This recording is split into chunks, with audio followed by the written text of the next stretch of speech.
শাসক গোষ্ঠী সবসময় যে মানুষ যে একটা ফ্যাসিবাদী শাসনকে দমন করলো, এটার যে ইতিহাস এটা সামনে আনতে চায় না।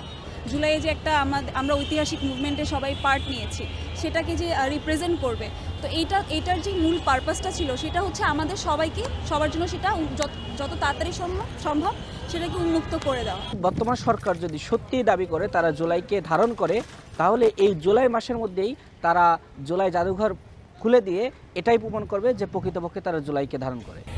বিগত স্বৈরাচারের পতনের পর গণভবনকে জুলাই গণ অভ্যুত্থান স্মৃতি জাদুঘর করার ঘোষণা ছিল ছাত্র জনতার সবচেয়ে বড় আবেগের জায়গা। তবে আন্দোলনের পর দীর্ঘ সময় পার হলেও বাস্তবে এই জাদুঘর চালুর কোনো লক্ষণই দেখছেন না সাধারণ মানুষ।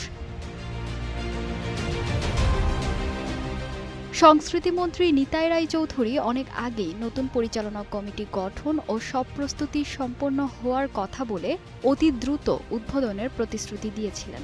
কিন্তু এই গুরুত্বপূর্ণ প্রজেক্টটি চালু হতে সমস্যার সম্মুখীন হচ্ছেন কর্তৃপক্ষ। তার ব্যাখ্যা দিলেন জুলাই ফাউন্ডেশনের সিইও। যখন আমার ছাত্র মারা গেল, তখন আমি বেশি ফলো করার সময় হাসপাতালের ভিতরে কি হচ্ছে তার বোনেদেরকে জিজ্ঞেস করতেছি যে ও কি হাসপাতালে ঢুকাতে পারছেন? না স্যার, আমাদের ঢুকতে যেতে মানা করছে। বললো ঢুকলেই অ্যাক্সিডেন্ট হবে, টোকেন নিতে বলেন।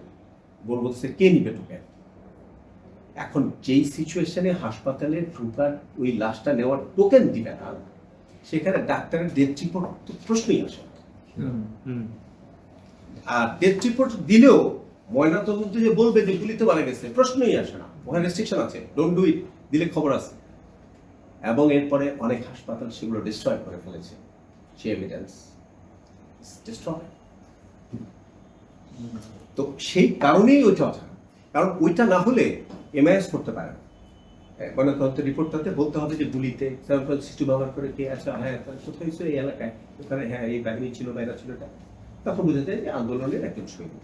কিন্তু সেই রিপোর্ট যদি কোথাও দালিলিকভাবে না থাকে, তাহলে যে মরে গিয়েছে তো যাকে কোথাও পানিতে ফেল দিল বা বেওয়ারি খবর দিল, তবে মাঠ পর্যায়ের কাজের অগ্রগতি প্রায় শূন্যের কোঠায়। সরকারের মুখে জুলাইয়ের চেতনা ধারণের ফাঁকা বুলি থাকলেও রক্তে লেখা বীরত্বের স্মারক আজ আমলাতান্ত্রিক লাল ফিতায় বন্দী। মন্ত্রীর সেই পুরনো প্রতিশ্রুতির বাস্তবায়ন না দেখে চরম ক্ষুব্ধ ও হতাশ মাঠের লড়াকু সৈনিকেরা। এই জাদুঘরটা আসলে জুলাইয়ের যে স্মৃতি এবং এই যে লড়াইয়ের ইতিহাস, এটাকে সংরক্ষণ করবার জন্যই হয়েছিল, কিন্তু এটা খুলে দেওয়া হলো না। এবং এক্ষেত্রে আমরা লক্ষ্য করব যে শাসক গোষ্ঠী সবসময় যে মানুষ যে একটা ফ্যাসিবাদী শাসনকে দমন করলো, এটার যে ইতিহাস এটা সামনে আনতে চায় না। এবং এটা তো জুলাইয়ের যে আমাদের যে স্পিরিট, এটার তো হচ্ছে গিয়ে একটা যে আবেদন, এটাকে একটা স্বীকৃতি দেওয়ার ব্যাপার তো আছেই। যারা মারা গিয়েছে তাদের বিভিন্ন জিনিস হচ্ছে সেখানে রাখা হয়েছে। তো বাট এটার যে উদ্দেশ্যটা ছিল যে জুলাইকে সেটা রিপ্রেজেন্ট করবে, বা জুলাইয়ে যে একটা আমরা ঐতিহাসিক মুভমেন্টে সবাই পার্ট নিয়েছি, সেটাকে যে রিপ্রেজেন্ট করবে, তো এইটার যে মূল পারপাসটা ছিল সেটা হচ্ছে আমাদের সবার জন্য সেটা যত তাড়াতাড়ি সম্ভব সেটাকে উন্মুক্ত করে দেওয়া। কিন্তু আমরা দেখলাম যে এখন হচ্ছে 2026 চলছে, তো অলরেডি 2 বছর হয়ে গিয়েছে, ওটার কাজ এখনও সম্পূর্ণ হয়নি। এবং কাজ তো সম্পূর্ণ হয়নি এবং সবার কাছে সেই অ্যাক্সেসটাও এখন নেই। এটা না হলে তো এটা যদি জাদুঘরটা না খুলে, তাহলে জুলাই বলতে তো কোনো কিছুই থাকবে না। আমিও জানি যে জুলাই বলতে কিছু আসুক, আমি চাই যে জাদুঘরটা খুলে দেওয়া হোক। আমি শহীদ আমির হোসেনের ওয়াইফ, আর আমার হাজব্যান্ড শহীদ রামপুরা, এই টিবি ভবনের এই মেন রোডে উনি শাহজাদ বরণ করেন। আমাদের সন্তানেরা যেটা অনুভব করব যে আমাদের বাচ্চারা বলবে যে আমার বাবার এই দেশের জন্য জীবন দিছে, তা তাদের প্রজন্ম যেন ওই জিনিসটা দেখতে পারে, বুঝতে পারে। শহীদ জুলাই জাদুঘরের ইয়াটা খুলে দেওয়া। জুলাইয়ের মাধ্যমে আজকে আমরা দ্বিতীয় স্বাধীনতা পেয়েছি। জুলাইয়ের মাধ্যমে আজকে ক্ষমতার মস্তদে বসেছে আমাদের বর্তমান সরকার।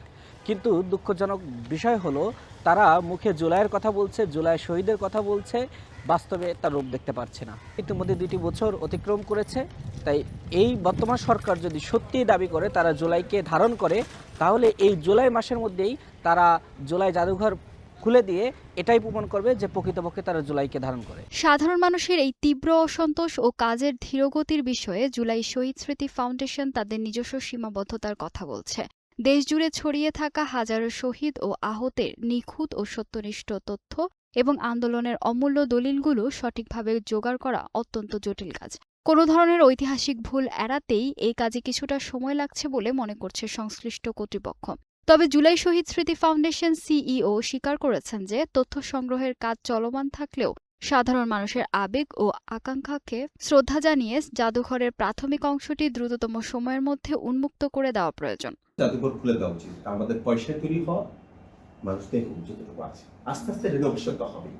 কিন্তু আমাদের প্রবচন ছিল কি, আমরা যেহেতু এটা প্রথম করছি, তো পৃথিবীতে যারা এটা করার অভিজ্ঞতা আছে সবকিছু তো একটা গ্রামার থাকে, একটা এডুকেশন থাকে, লার্নিং থাকে, এরকম পৃথিবীতে একটা সার্কুলার দিয়ে দেন, ওয়ার্ল্ডে আসবেন এরকম ওয়ার্ল্ড বেস্ট নিয়ে কনসালটেন্ট, তারপর উনি প্ল্যানটা দিবে, দেন আমাদের লোকজন দিয়ে আপনারা ওই ফলে যেতে।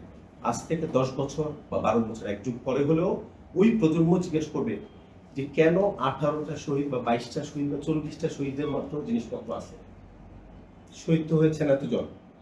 আমার মা খেতে কাজ করে আর ধান আইনা ধান ভানে আর ইয়ে করে দেখা আমার ভাইটা নাই, আর উনি ওখানে কথা বলতে পারেন, সবসময় মন্ত্রণালয়ে যেতে পারেন, যে ওনারটা থাকবে, এটা তাদের প্রশ্ন।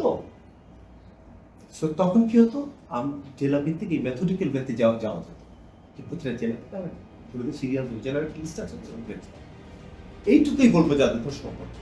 যদিও সরকার ও সংস্কৃতি মন্ত্রণালয় থেকে জনবল সংকট দূর করা কিংবা আইনি পরিমার্জনের নানা যুক্তি দেখানো হচ্ছে, কিন্তু সাধারণ মানুষের কাছে এগুলো কেবলই দীর্ঘসূত্রতার অজুহাত। 15 জুলাইয়ের বর্বরোচিত হামলা ও শহীদদের রক্তের ঋণ শোধ করতে হলে এই আমলাতান্ত্রিক ঢিলেমি বন্ধ করতে হবে। পুরোপুরি কাজ শেষ হতে সময় লাগলে অন্তত প্রাথমিক ধাপে সংগৃহীত স্মৃতিচিহ্নগুলো দিয়েই যেন গণভবনের দুয়ার সাধারণ মানুষের জন্য উন্মুক্ত করা হয়। এটাই এখন জুলাই যোদ্ধাদের প্রধান দাবি।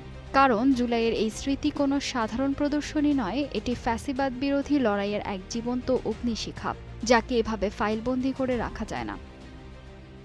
News desk, global television.